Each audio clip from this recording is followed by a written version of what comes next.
بسم الله الرحمن الرحيم الحمد لله رب العالمين والصلاة والسلام على رسول الله وعلى آله وصحبه أجمعين اللهم علمنا ما ينفعنا وانفعنا بما علمتنا وزدنا علما اللهم لا سهل إلا ما جعلته سهلا وأنت تجعل الحزن إذا شئت سهلا سبحانك لا علم لنا إلا ما علمتنا إنك أنت العليم الحكيم أسأل الله تبارك وتعالى أن يجعل نياتنا خالصة لوجهه الكريم.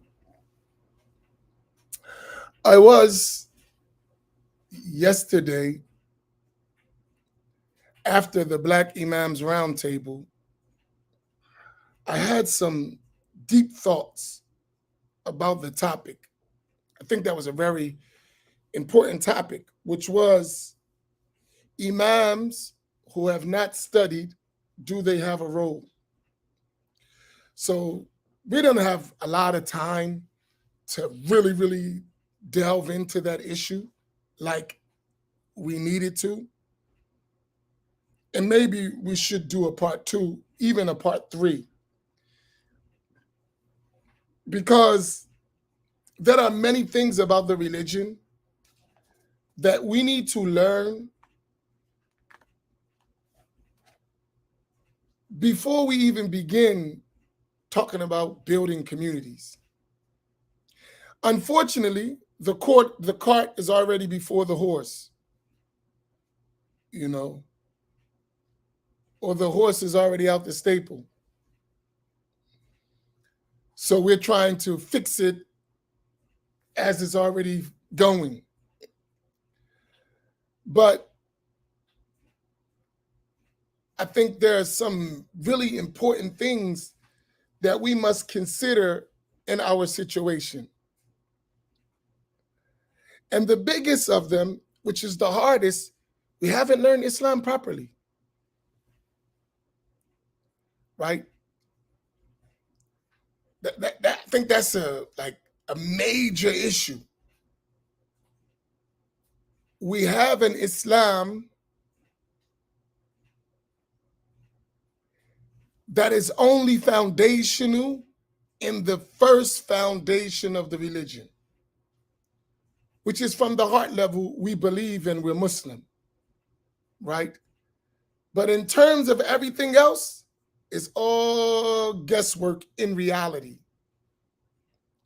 And that sounds like kind of harsh, but as we study, we come to find out that, yeah, that's true. Even though it sounds harsh when it comes out, but it's not really harsh, it's reality. Most of us, because of how we receive knowledge, Islamic knowledge, we're in a situation of guesswork with no principles, no structure, no rules, no perimeters, is what I think.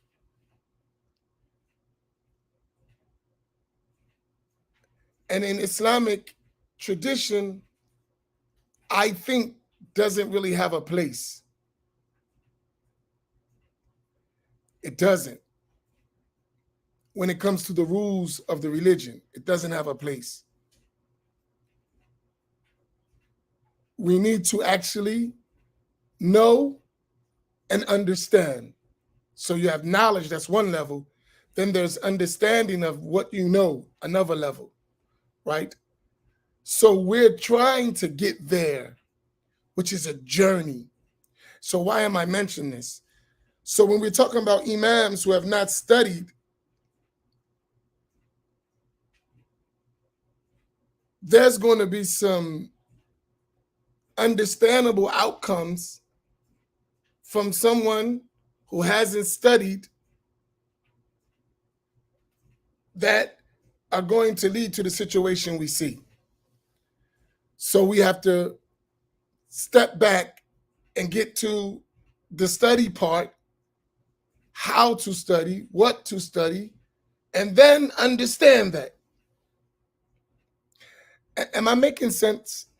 Because my mind is running and I don't know if it's coming out clear to you. Does it make sense to you what I'm saying? Tell me no if you you ain't following me. I don't know why it sounds foggy in my mind. I mean, when it coming out, when I'm listening to, sounds a little foggy.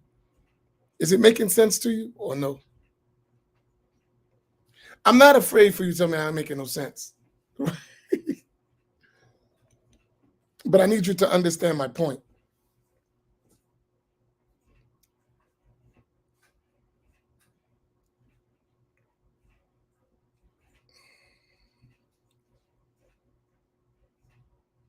Okay.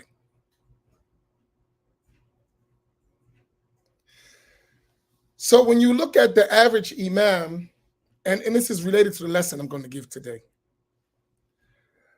the average imam in the West, especially in the inner cities, right, became the imam by default and necessity. Meaning, default, meaning we just pick who we deem to be the most knowledgeable, even if he doesn't have knowledge in reality. And by necessity, that one has to take that position, even if they know they're not qualified to do the work. But default, you're the most knowledgeable, so you're going to be the imam. By necessity, there's no one else, you have to do it. That is the norm. It is rare that an imam in our environment became the imam because he trained and studied and was prepared for leadership in the traditional Islamic curriculum. That's almost unheard of. And very few, if any,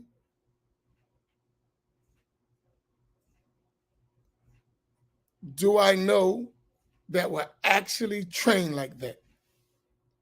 Very few, if any. And the ones who were trained like that, the ones who sent them to get trained didn't know what they were looking for.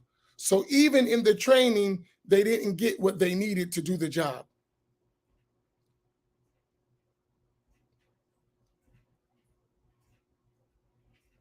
So that has to be taken into consideration when you're dealing with leadership, right? That is very important. So with that, I thought about, so that's the context of what I'm talking about. So we need several things in place. The first, since we don't have the requisite qualifications for the position in general, then we need some kind of structure and some guidelines and perimeters by which to function so we don't make too many mistakes. And that is why we must follow a madhab. We must follow a madhab. If you have an imam who doesn't have a specific madhab, you have a problem. And we should say, Houston, we have a problem. If you have an imam who doesn't follow a school of thought, a specific school of thought, not I follow all the schools, I follow the best of the schools, you know, I'm here, I follow the dalil, none of that. What school do you follow? If the answer is none, you have a problem. Is this part clear? From all our lessons, this should be very clear. I didn't say he's a bad person. I didn't say he's not a good good brother or none of that. I say you got a problem. You have a serious problem.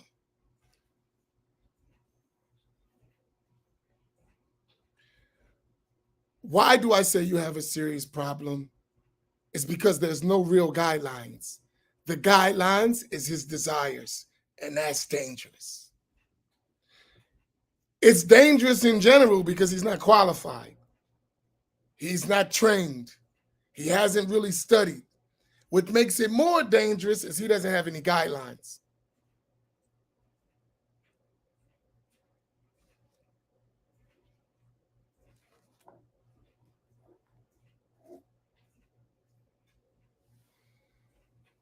This morning, my wife asked me a question, and I said to her, I don't know.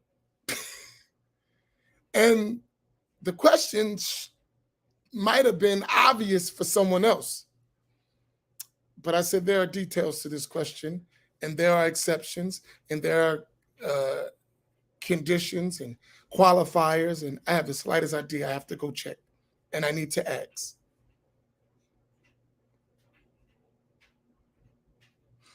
Then she added some more, and I said, even that, though it's true, there's more details that we don't know before we can make a legal judgment. Even though what you're saying is true, and that has its details, and I don't know them, we need to check. Before I can even talk about it, I can't make a statement. It's not about what I think. Doesn't matter what I think. What's the rule? And what's the details of that rule? Right? But someone would think you're the imam, you should know. I'm not trained in this area. I don't know.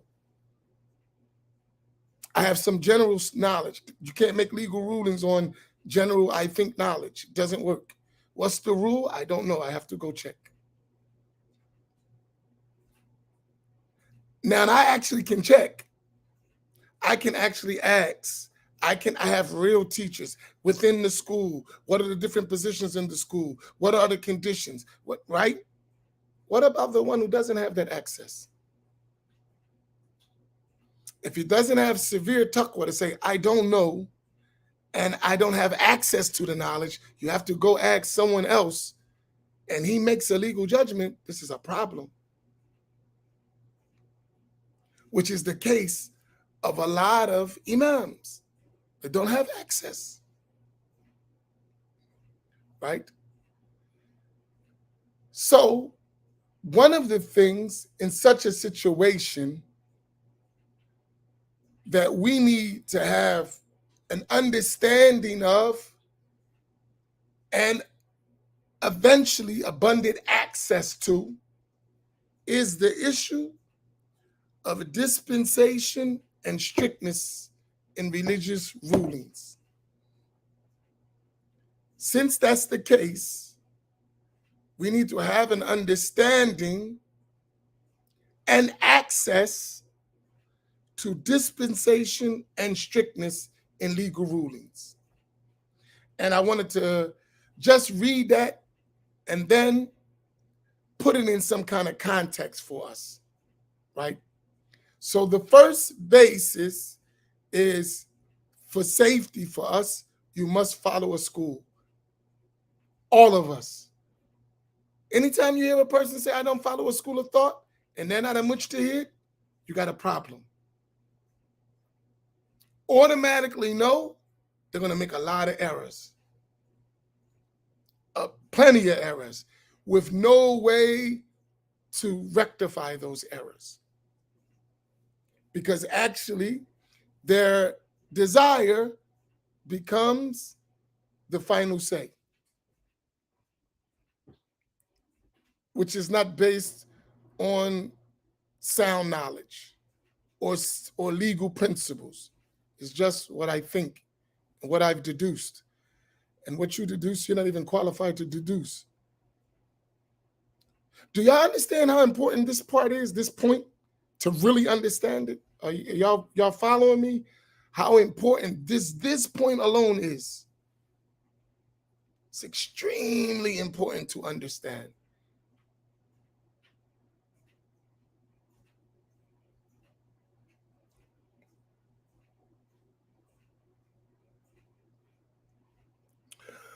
So, with that understood, now once we talk about following the madhab, we all understand that. Everyone has a madhab.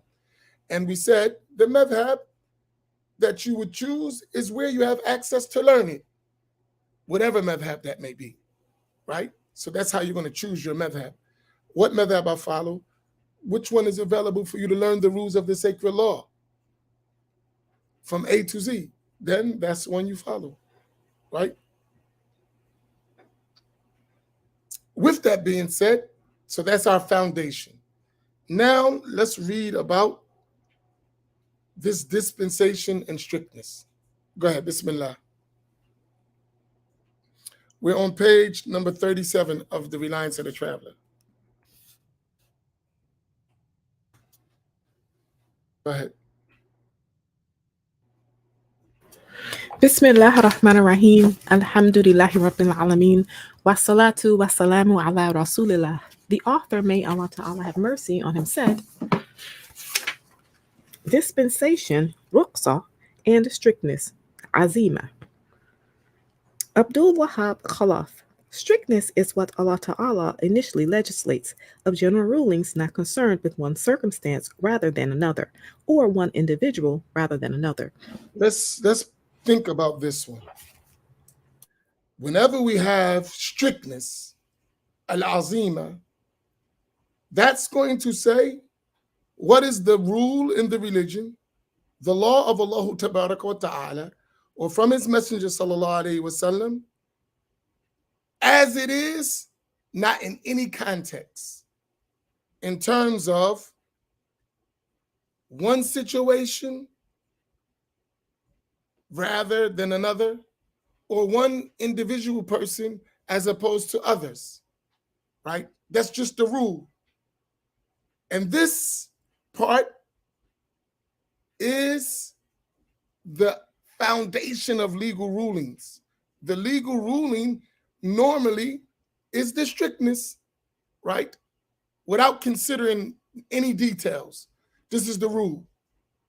Oftentimes, untrained imam is just going to tell you the rule as it has come without considering circumstances and people, which ultimately, quite often, the rule will be applied wrongly. When you just say this is the rule, you have no consideration of the circumstance or the individual, the rule will be applied improperly most of the time.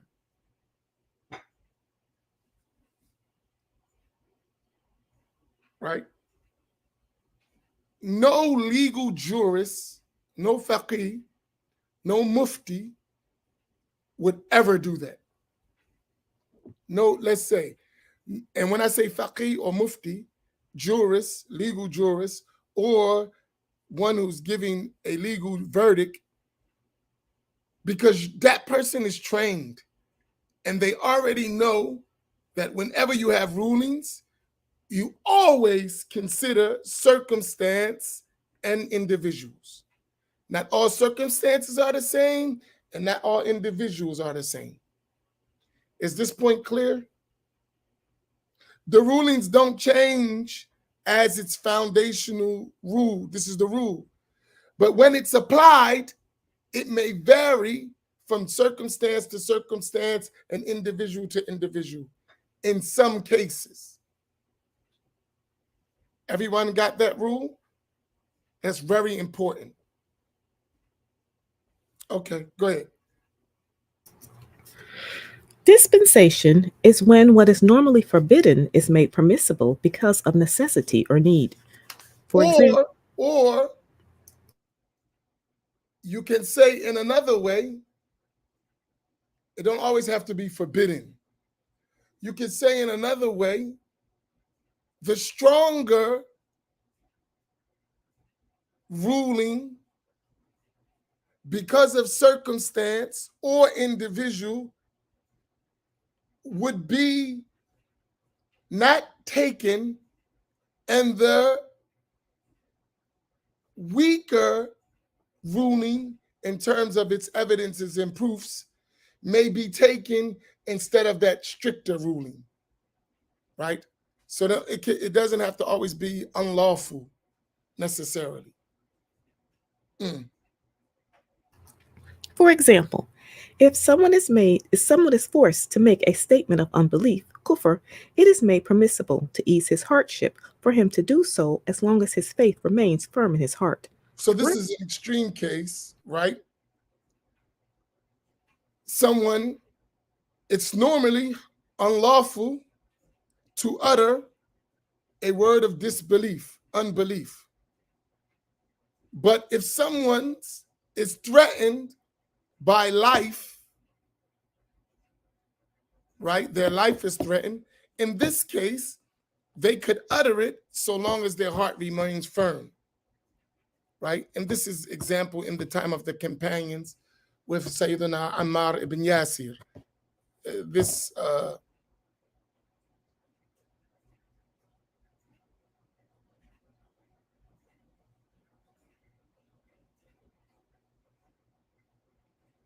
this has happened. Sayyidina Ammar, he had that.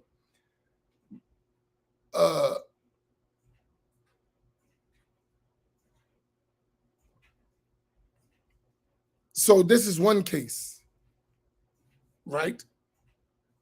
So that's unlawful to utter, but in this case, it's made permissible because of the circumstance, right? But even that has details as to when this is made permissible and when it's not. There are details to it. Go ahead. Likewise, with someone who is forced to break his fast in Ramadan or forced to destroy the property of another, the normally prohibited act which he is forced to do becomes permissible for him to ease the hardship. And it is made permissible for someone forced by extreme hunger or severe thirst to eat from an unslaughtered dead animal or drink wine. Per Abdul Wakil Durubi, the latter is not permissible even under such circumstances in the Shafi'i school. So here, Dispensation. as mentioned, you're going to find sometimes these rulings are general, and then sometimes they're different even among the schools and even sometimes within a school, right? Go ahead. Dispensation also includes being permitted to omit an obligatory act when an excuse exists that makes its performance a hardship, as discussed at C7.2, second paragraph, upon the individual. Thus, someone who is ill or traveling in Ramadan is permitted not to fast, and someone who is traveling is permitted to shorten his prayers of 4 rakas to only 2 rakas. And all of those are rulings that have conditions, that have details, exceptions, qualifications that are mentioned in the books of Islamic law, in the books of jurisprudence. So is everyone clear in general from this what is a strict ruling and a dispensation? Is that generally clear from what we read?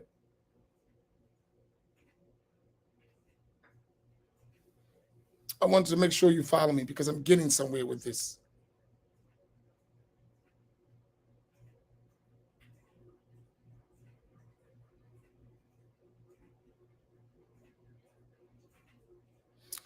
Good. Now,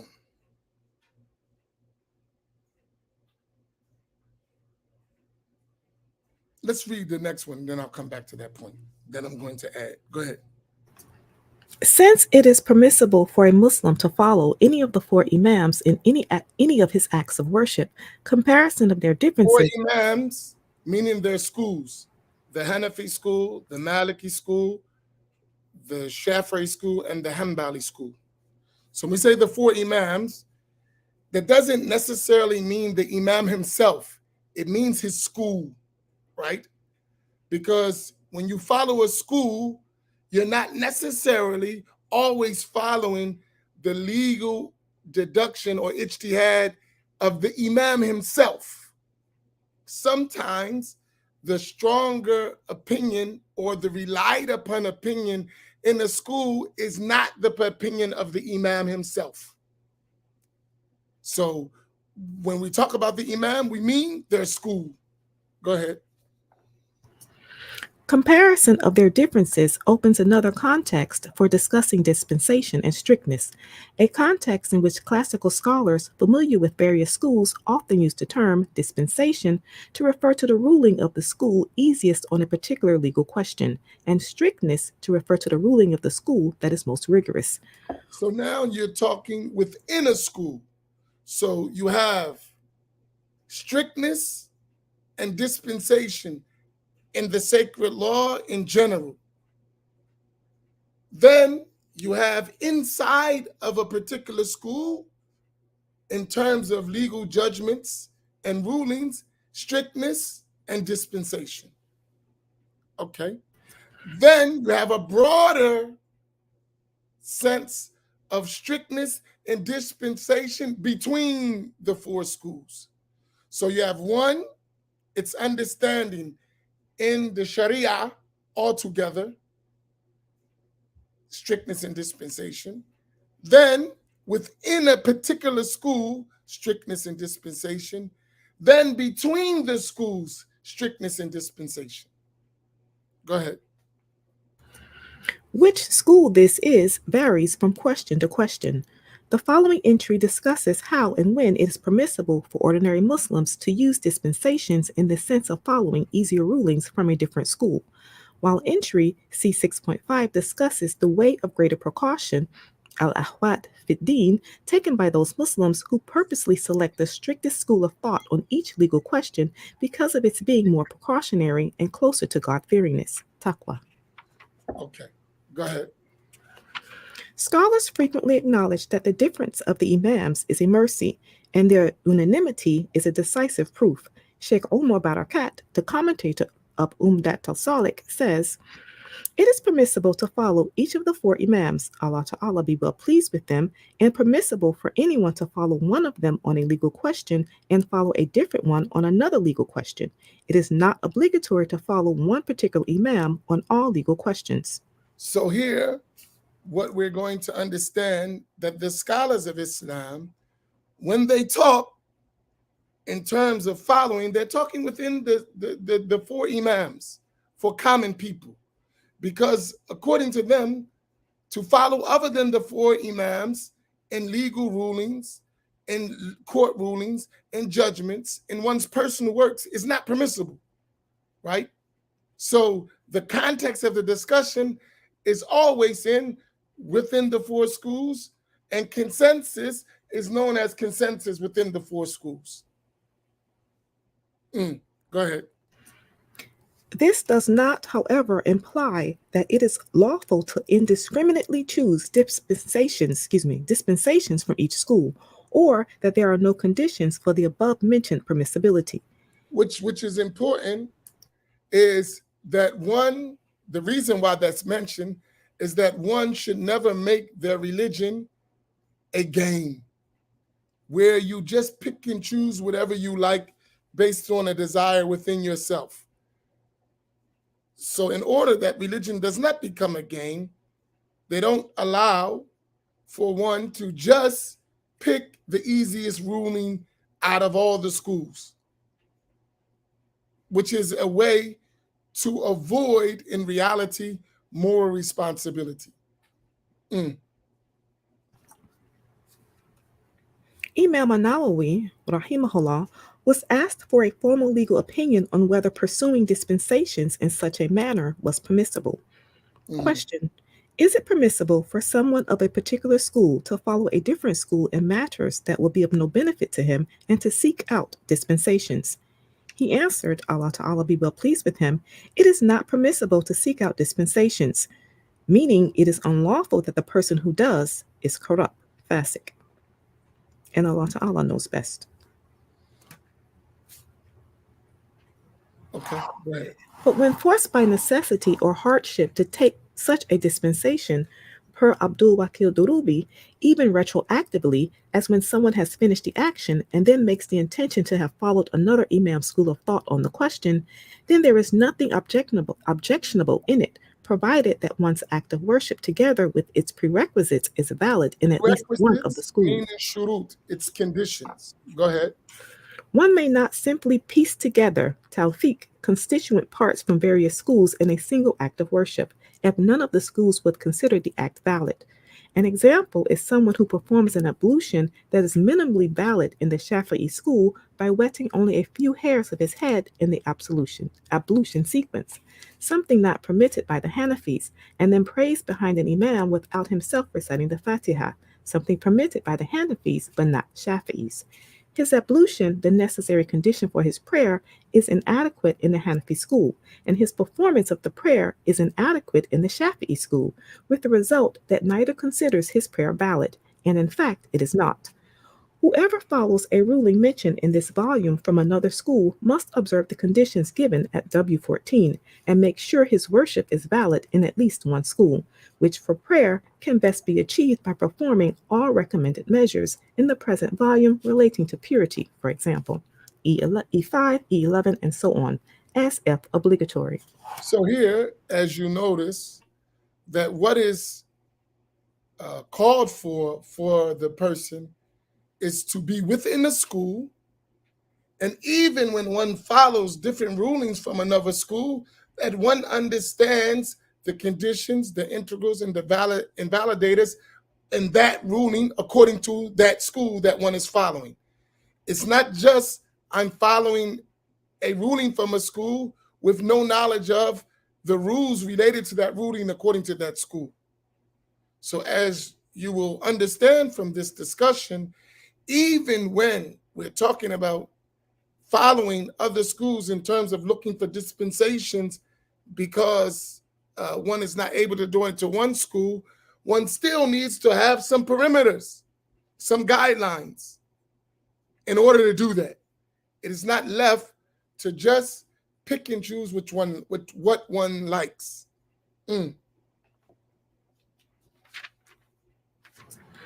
A second way to use differences between schools is to take the way of greater precaution by following whoever is more rigorous on a given question. Now, here's the other side. So, we talked about the side of taking ease. Now, you're going to talk about the side of being more strict to be safe. Go ahead. For example, when performing the purificatory bath, ghusl, rinsing the mouth and nostrils with water is a non-obligatory sunnah measure according to the Shafi'i school, but obligatory and necessary for the purificatory bath's validity according to the Hanafis. The way of greater precaution is for the Shafi'i to perform it as diligently as if it were obligatory, even though omitting it is permitted by his school. Mm.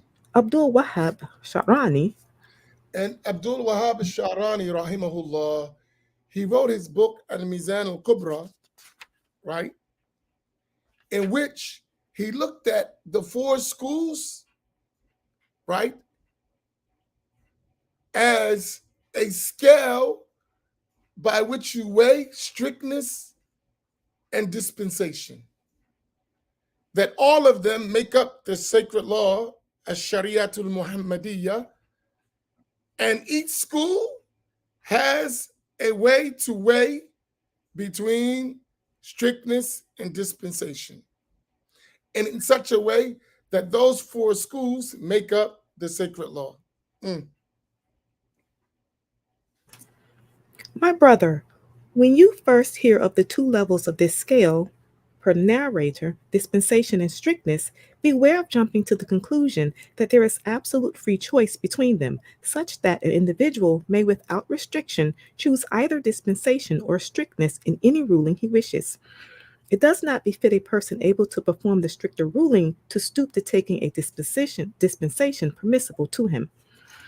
Per Abdul Wakil Qudurubi, the more rigorous is always preferable in the Shafi'i school, even when the dispensation is permissible. For Mhm. as you know, my brother, I do not say that the individual is free to choose between taking the dispensation or taking the stricter ruling when he is able to perform the stricter ruling obligatory for him. I take refuge in Allah Ta'ala from saying such a thing, which is like making a game of the religion, or of an absolute certainty. Dispensations are only for someone unable to perform the stricter ruling, for in such a case, the dispensation is the stricter ruling in relation to him. And here, coming back to our talk, oftentimes for us, we're not in a situation always to do the strictest ruling because of our circumstances. And the knowledge of al-madhahib, the schools within our communities, is extremely important because we may need the facility that is contained in the differences within the schools with their appropriate prerequisite conditions. Mm.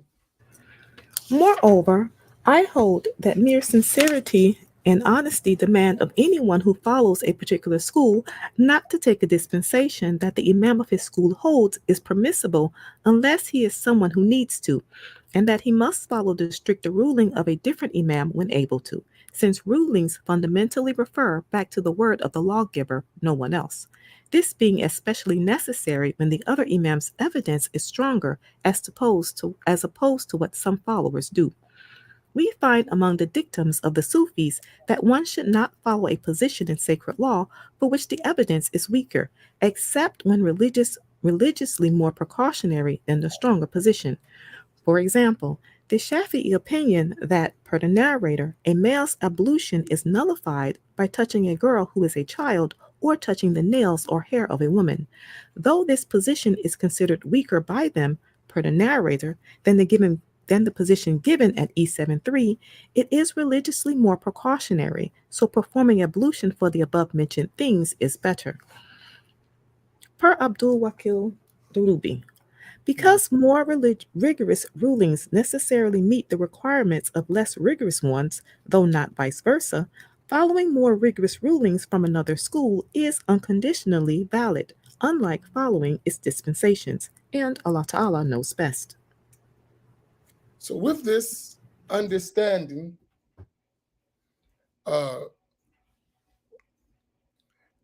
that's why we say that the person in our communities, excuse me, that's why we say we don't have scholarship yet. We need to develop it because scholarship entails having comprehensive knowledge of one school to know the strict rulings, the dispensations, and the statements of the scholars within one school to apply that in the context which we live and the situations that we confront. And in a more vast approach, that person would also need to know other schools with the same knowledge so that we can function within our societies and communities and still adhere to the dictates of the sacred law. They kind of give us a vast outlook to what we need to do. And we don't see that at all. So we need to develop it. And in the meanwhile, we need to have access to the levels in terms of questioning and asking when we don't possess it until we get it. So the Imam is extremely, listen, we have to stop this idea of I just do what I want because there is no one to stop me. We have to stop ourselves, right? That doesn't mean we're not going to make mistakes. That's a given. We're going to make errors because we don't have what we need all to do the job. But nevertheless, we have to realize where we're deficient, work within our capacity, gain access to what we need, and eventually acquire what we need. That was something I was thinking just based on that conversation yesterday. And I'm still flushing it out because there's a lot of elements to it that they need to be, worked out, discussed. But I think this is something to think about, right? One of our teachers, he wrote a book, which we read already. He called it Ala Madhabiyya, which means not following a school of thought is the most dangerous innovation threatening the sacred law of Islam. And another scholar, he wrote a small treatise. He called it Not Following a Madhab is a Bridge to No Religion at All. Subhanallah.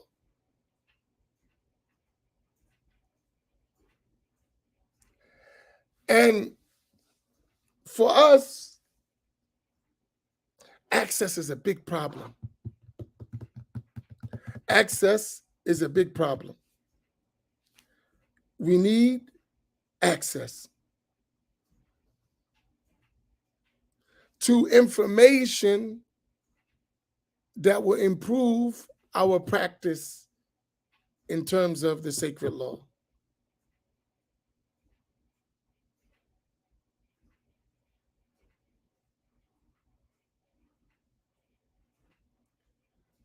We cannot,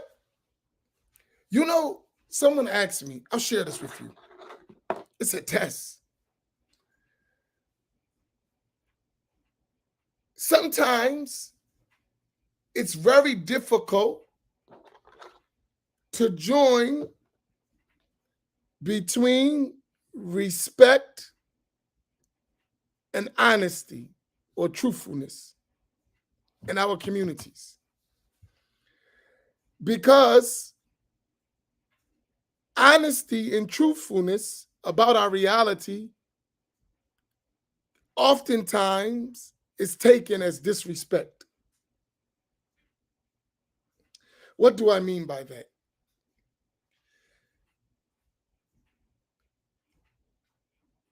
I've been doing something wrong for a long time, and I've become established in doing the wrong thing, and may have become famous in doing the wrong thing. Right? Then, when someone tells me and informs me that what you're doing is wrong, even though you've became famous for doing the wrong thing, it's wrong. That is taken as disrespect. Do y'all follow what I mean? So for instance, I'm the imam, and I've been the imam for so long, but I've been doing things wrong because I don't have the knowledge or I don't have access, and I've been doing stuff wrong. Then someone comes and tells me, I don't care how they tell me, we should learn. What do you mean I don't know? I've been the imam when you was in your diapers. That's true. But since I've been in my diapers, you've been doing the wrong stuff. And we should fix it. Even if it entails you starting from scratch in your mind. But we can't remain like this. Do y'all understand the point? It's a lot of that in many of our communities that we have to fix. If we're going to develop Islamically in the proper manner, not as we've making our new religion that the real religious principles just on thrown to the wayside, right? And it becomes a religion that is not religion at all.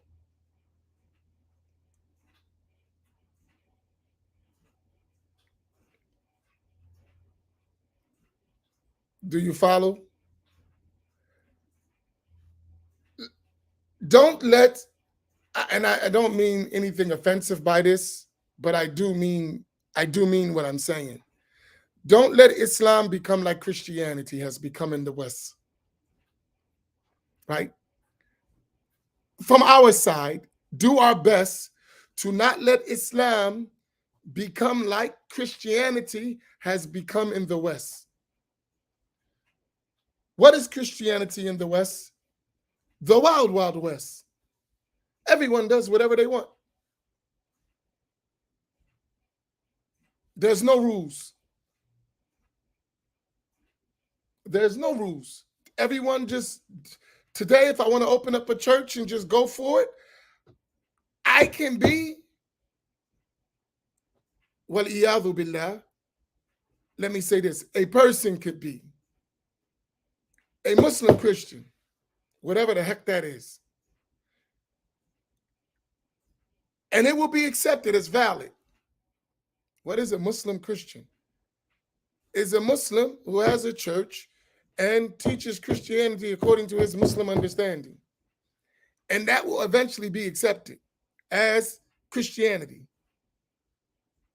Doesn't make any sense, but that's what is reached, right? Something that was normative Christianity no longer is taken as a rule. Don't turn Islam like that. How does it happen? When the unlearned become the authority without the prerequisite knowledge to be that authority. The authority is my desire. I want to do it.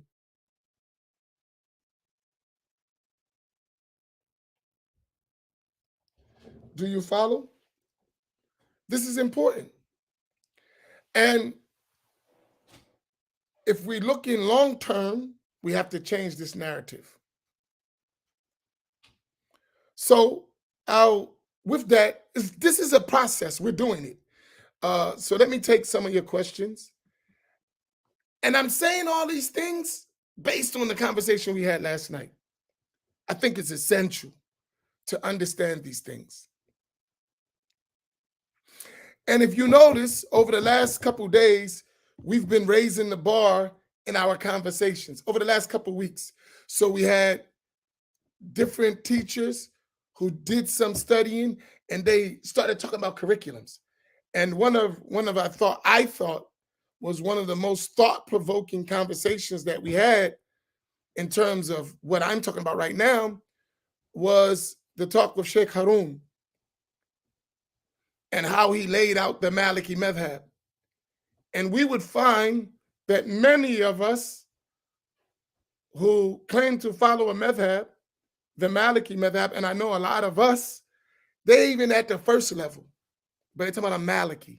They're not even at the first level that he talked about, right? They're not at the first level, not even at the first level he talked about, let alone above that.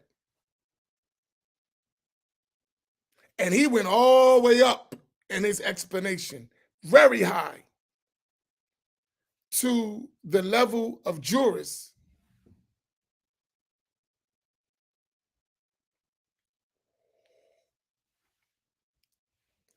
And we could do the same thing in the Shafi'i school. And it's the same. So don't think I'm picking on the Malikis.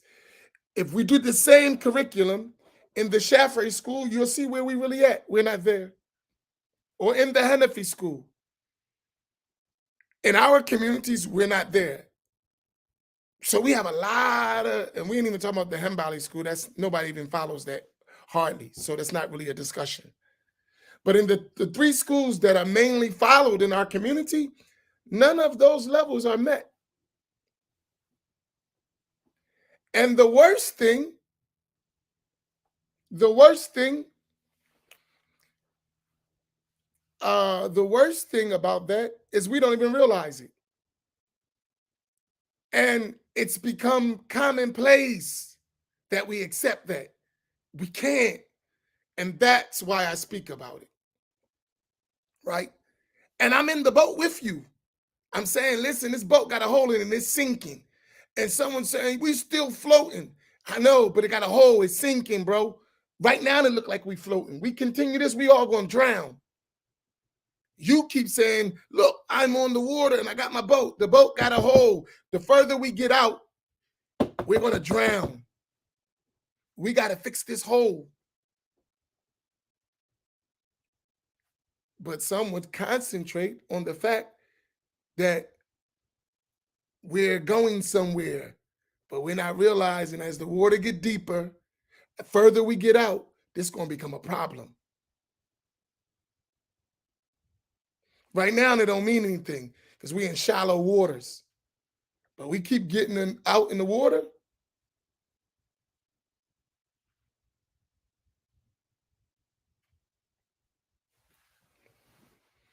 So that's for us, to really, really, really, really, really realize what we're trying to do. And actually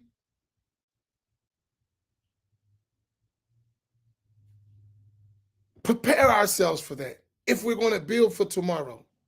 Do you follow what I'm saying? If we're going to build for tomorrow, I'm thinking when we're long gone, man. That's what I'm talking about. When we're gone, because we've had this discussion for generations, and we got to fix that conversation, right? You know what Sheikh Abdul Karim said? I don't know who he was talking to. I forgot, but he shared it with me. Let me see if I can find it. Man, it was some powerful words he said.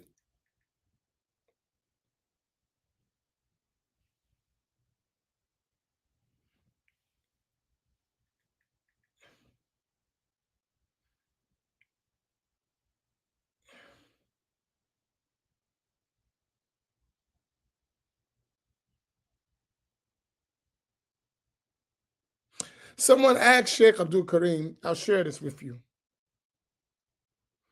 right? He said, someone asked him, is it necessary to have big ulama, scholars? So Imam Sheikh Abdul Karim replied, are we willing to take that out of big scholars from Pakistanis and Arabs indefinitely? Man, that's strong. Listen to what he said.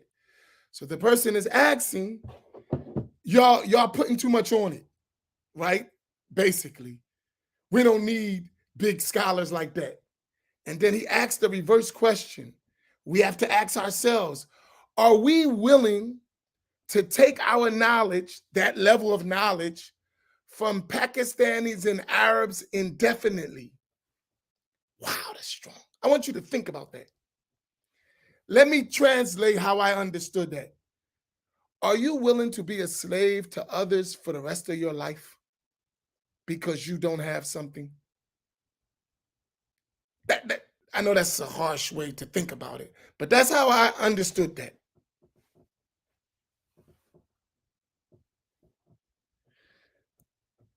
Think about that. That's strong.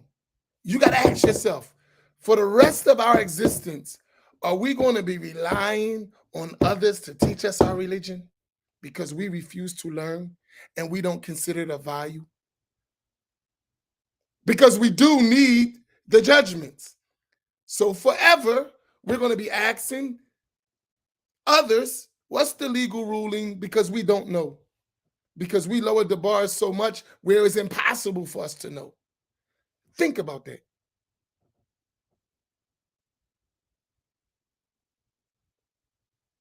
Think about that. That's something to think about. We should all ask ourselves that question, right? Are we willing indefinitely to have recourse to someone else for our own religious needs? Man, that's a serious question.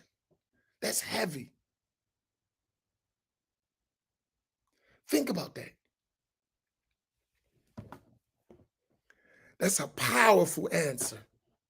You don't have to learn. You're right. You don't. You don't even have to build it. You don't. You can just rely on others. You can do that.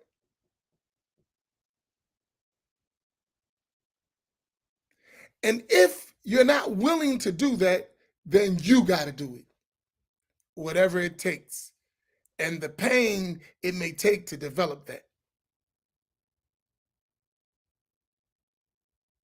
So it puts the whole thing in context when you really think about it. And no Islamic nation that we see today did that. They each developed these levels that we're talking about among their own people. They did it. To the extent that they even sent their people to foreign countries who had that information, acquired it, and brought it back and established it. Right? It's necessary. And I'm telling you, the biggest fabrication we keep telling ourselves is that we have it when we don't.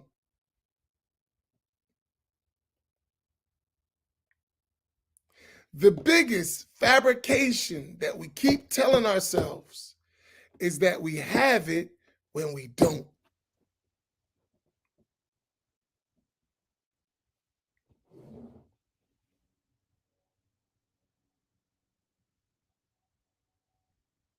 Right?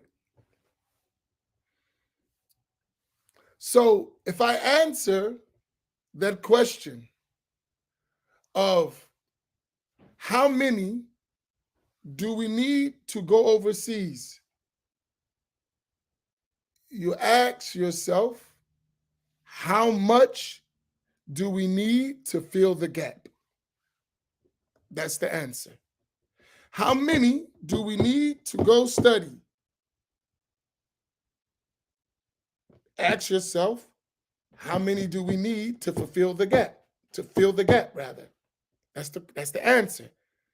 So if we have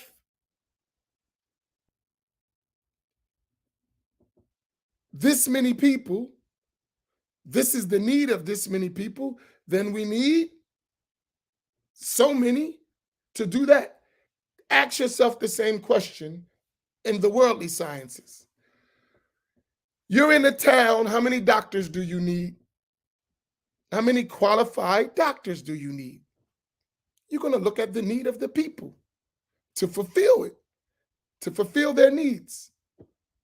Then you will know how many doctors you need, how many electricians, how many carpenters, how many plumbers.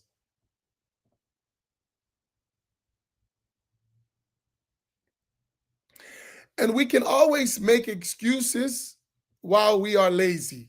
That's the bottom line. At the end of the day,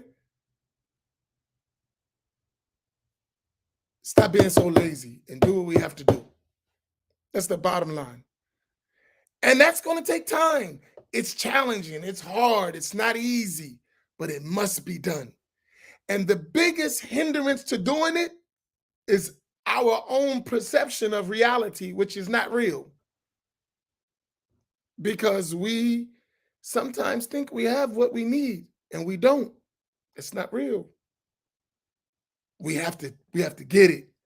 And then there is the process to actually do that. There's the process. There's the process.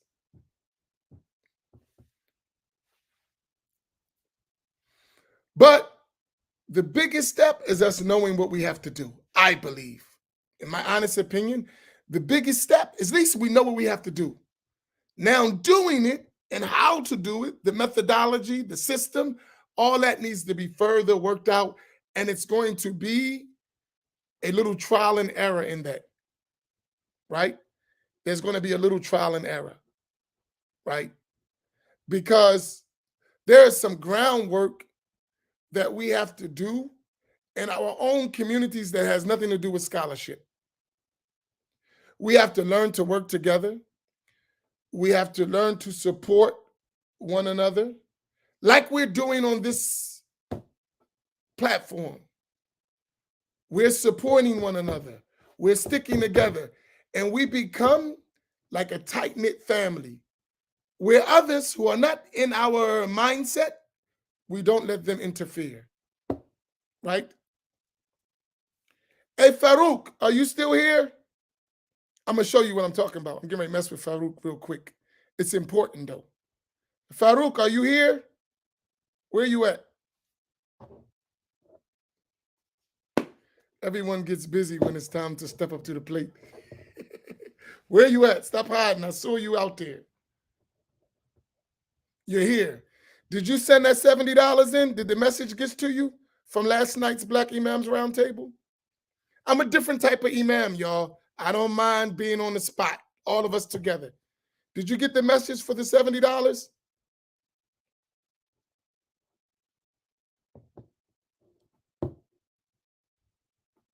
Huh? Where you at? Don't get silent. Your phone works. It ain't broke. Y'all don't remember at the end of the round table, we was talking about $70 we needed? I didn't. What's your excuse? You didn't get the message? This is serious. It can't just be talk. When we actually got to do the work, we got to go beyond the rap, right? For all of us. And I'm saying Farouk because we have conversations like this about what we need to do, okay? You got to be the first one to do it. What we're talking about, you missed the round table. You didn't get the message? Check your messages. You got the message. Somebody should have delivered. And whoever didn't deliver you the message needs to deliver the message. If we're serious, it's going to be sacrifice for all of us. And we have to be accountable for what we say we want. It can't just be entertainment and rap. You got to actually do it, right? And part of that is every one of us being responsible. Let me tell you one of the biggest mistakes I made, I believe, as an imam in terms of that, myself. One of the biggest mistakes that I made was not holding us accountable for what we say we want to do. Letting it pass. Oh, don't ask them for money. Oh, don't do this, right? No, you have to pay. Because you cannot do what we're talking about without money. So if there is a financial part and everybody can't play that role, everybody can't. Those who can, got to take the weight for the others. Do you understand my point? Those who can, got to take the work for the others. That's how it has to be. And it has to be like strict.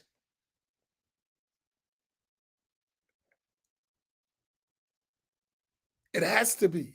If not, we won't accomplish our, and we will let us fail. We will do that. We will not get the job done. But if we're serious and we're trying to build,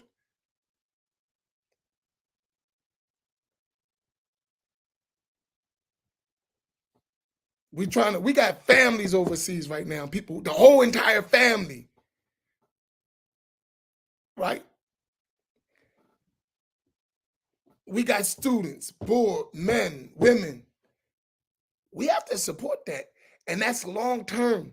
They're going to be over there, if they're even beginning to be serious, for at least 10 years, minimum.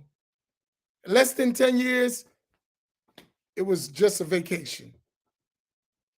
And I'm talking about 10 years of real studying, not 10 years playing around being a tourist. and carrying the sheikh's bag. I'm talking about 10 years of hard work that we're monitoring, right? The big difference. Nah, did you do this? Did you do this? Did you do this? Did you do that? It got to be like that. 10 years of that. Minimum, at a minimum level. And here's where you got to finish. And we need to know you did it.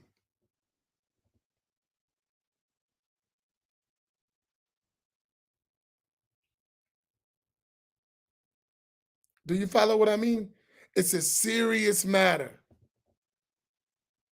if we're really going to do it. Because I'm going to give you an example. I'm going to be hard, right?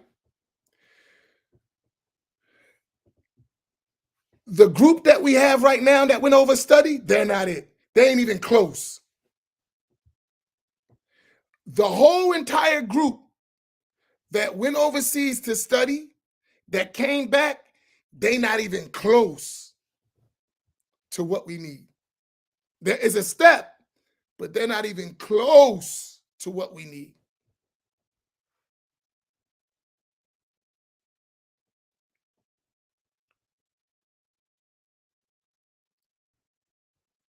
Did you hear what I said? The whole group, the best of them, are not even close to what we need. And that should shake none of them. And you can tell them I said it. Not a one. Right? Not a one. And I don't care if you disagree. Not a one. And I'll tell them to their face, and they know it. Not a one. That's not to put them down. That's just to show you what we need to get done. Not a one. Not a one. That ain't extreme. That's true.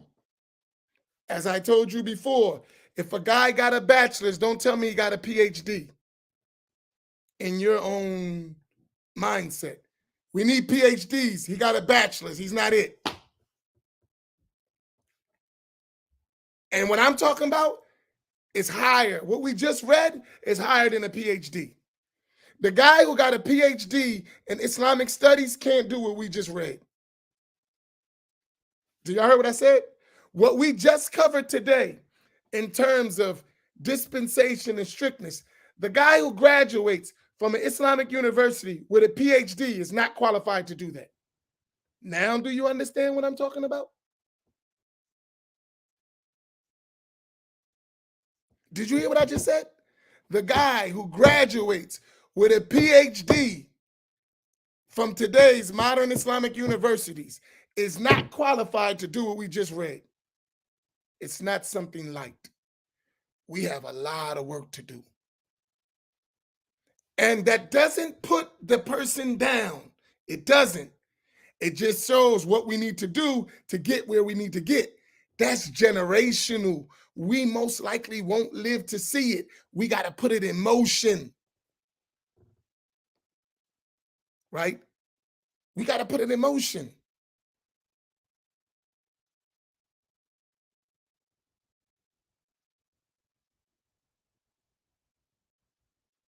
We got to put it in motion. We got to put it in motion. But if we keep lowering the bar, playing games with ourselves, we're going to be 50 years from now, and they're going to be talking the same thing that we're talking today about us, though. The same thing. And we think we arrived. It's not a put down, it's a reality check for all of us. Because if we don't do it, what Sheikh Abdul Karim mentioned is going to be our reality. We're going to be relying on others indefinitely. And that's scary. That is scary. To me, it's scary, at least. I don't know about to no one else. To me, that's scary. You mean to tell we never going to have respectable African American scholarship ever?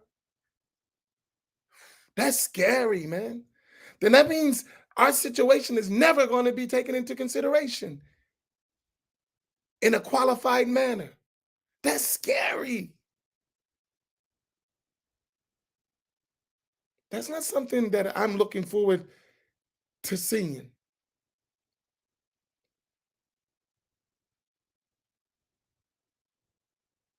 Think about that.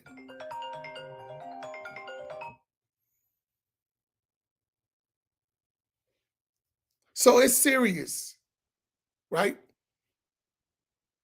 But some people like it. They like being slaves. Yes, sir, boss. I'm not one of them.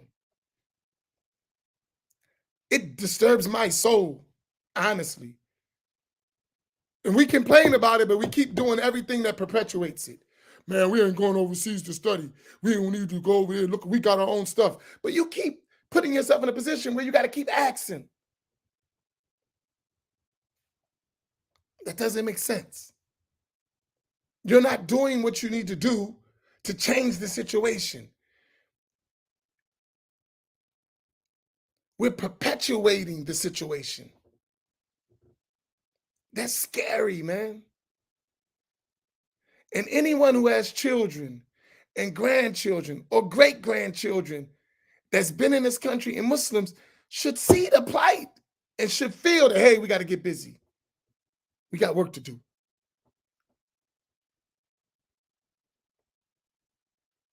We have to step that thing up to another level. And granted, this is like a call of desperation, right? Man, that guy think we don't have nothing. No, he didn't say that. He never said that. He said we don't have what we need. He didn't say we don't have nothing. He never said that. Act like we don't got nothing. Nah, that's not what he said. We don't have what we need. We have something, but it's not what we need. It's not what we need. So, all right, I'm going to close out with this. So, tell us what we have. We do have people who could point us and show us how to get what we need. You got that? What do we have? We have enough of us who can point us and show us how to get what we need. We do have that. And say Alhamdulillah. We have people who can show us how to get what we need, which is a big blessing. There was a point in time we didn't have that. They didn't know what we needed. But we got people now that actually went through some stuff. They realized what they missed and they could tell us how to go get it. And that's a big help, right? So you don't have to make the same mistakes I made, right? Because I did it already. I know what it's like. I know what you need. I know the books. I know the teachers. I know what you need to reach where you need to reach. I could tell you. I could show you. I can't do it, but I can show you how. I'm too old. I can't do it. I got too many responsibilities. I'm an imam, right? Some things is ridiculous and don't need an answer. Now it'll stop. Some things are ridiculous and don't deserve an answer. That's one of them, right? All right, listen, let us go. May Allah help us to do what we have to do. And the biggest help is to make us realize our journey. And the beginning of a journey is the first step. That's it. Right? The beginning of the journey is the first step. And we're taking a step, right? We're taking a step. But keep in mind, we got many steps, right? Barakallahu bikum. And listen, this conversation is an open conversation, right? And I'm willing to have the conversation with whoever among us who think we arrived. at where we need. I'm willing to have an open conversation about that. I have no hesitation, because it is possible that someone sees something that we're totally missing. Well, we need to have that conversation, because I don't see it. Because what I do, as we talked about yesterday, what I see is a lot of compromising our religious principles in order not to get there, because we think we arrived. So we compromise and dumb down the knowledge so we never get there. That's what I see, a lot of it. We won't even be honest with ourselves. We won't even be honest with ourselves. Do you know all of us go overseas and sit at the feet of our teachers and don't say anything? We're not running nothing. You sit down like a student and learn. Then we come here and act like we Sheikh al-Islam.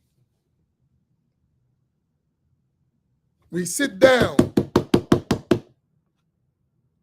and we respect real learned people. Then we come back to America and we Sheikh al-Islam. We're the scholars of the West. Well, if you're the scholars of the West, you should be a scholar in the East too, not just the West, right? You should be a scholar. So when you go to the East, you should be just like you are in the West, the resource. If you're not, then there's a problem, and you're not. So that means it's somewhere we got to get. So could you please stop pretending and help us get there and be honest with us? Because we don't want to indefinitely serve others. All right. That's my scattered thought after the lesson. May Allah reward you all. Barakallahu bikum wa sallallahu ala Sayyidina Muhammad wa ala alihi wa sahbihi ajma'in. Tonight at 6 o'clock, we will continue with the reading of the books of Imam al-Haddad. Assalamu alaikum wa rahmatullah.